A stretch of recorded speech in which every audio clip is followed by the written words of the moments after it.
So you want to be able to rip 180 miles per hour down the Autobahn, but you still care about fuel economy. Well, then this video is for you. It's Charlie from Daily Motor, and today we've got the real-world highway fuel economy test of the 2021 BMW M5 competition.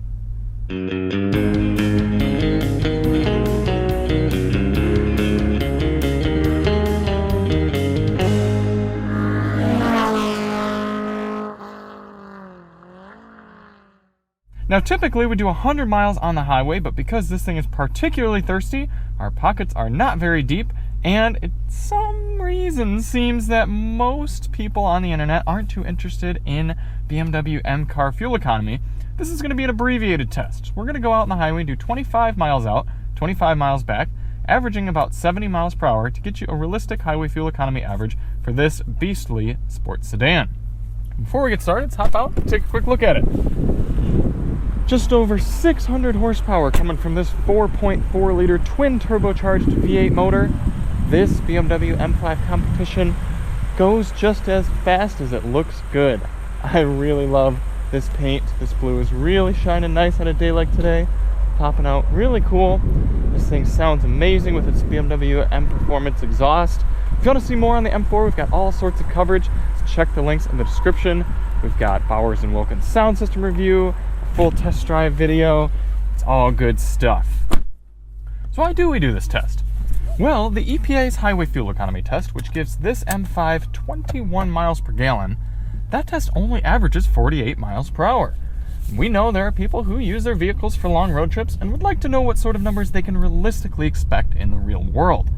Not only that, but BMWs and most German cars tend to overachieve their EPA numbers on these higher speed steady state tests, and I bet you this M5 is going to be no different. So in order to test it, we're going to head over to the gas station, fill up, head out on the highway and do 50 miles, come back, fill up at the same pump using the same 3-click filling method, and get a result.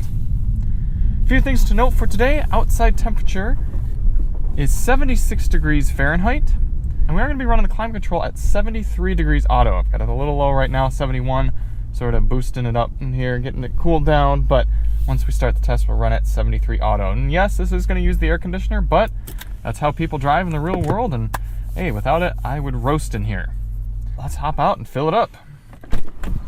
Now you know us here at Daily Motor, we don't often beg for subscribers and likes, but considering premium fuel is now up to $4.25 a gallon, please consider hitting that subscribe button.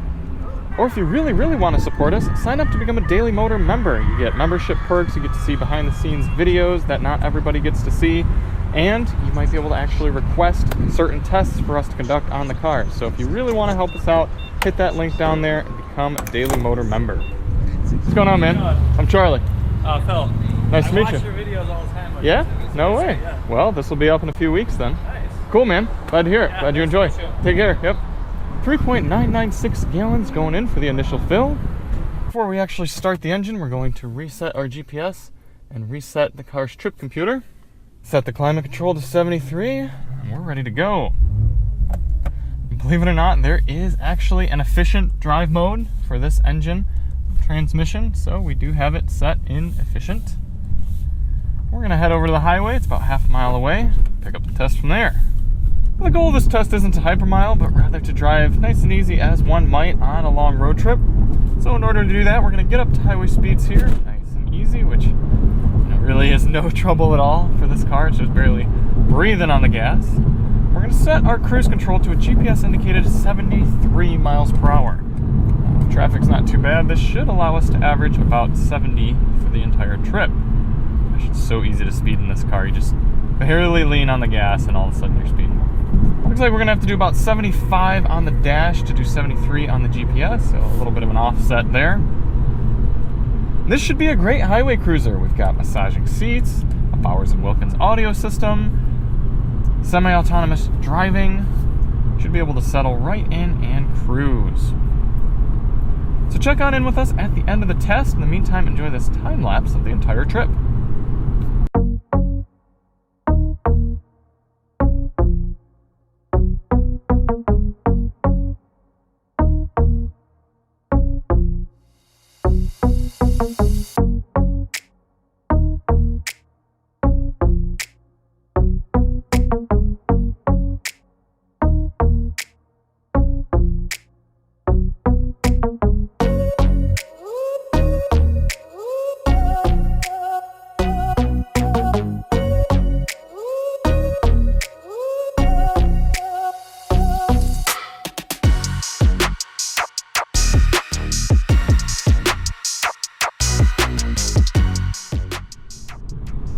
Coming into the end of the highway fuel economy test here in the BMW M5, just as I suspected, 25.7 miles per gallon according to the car's trip computer.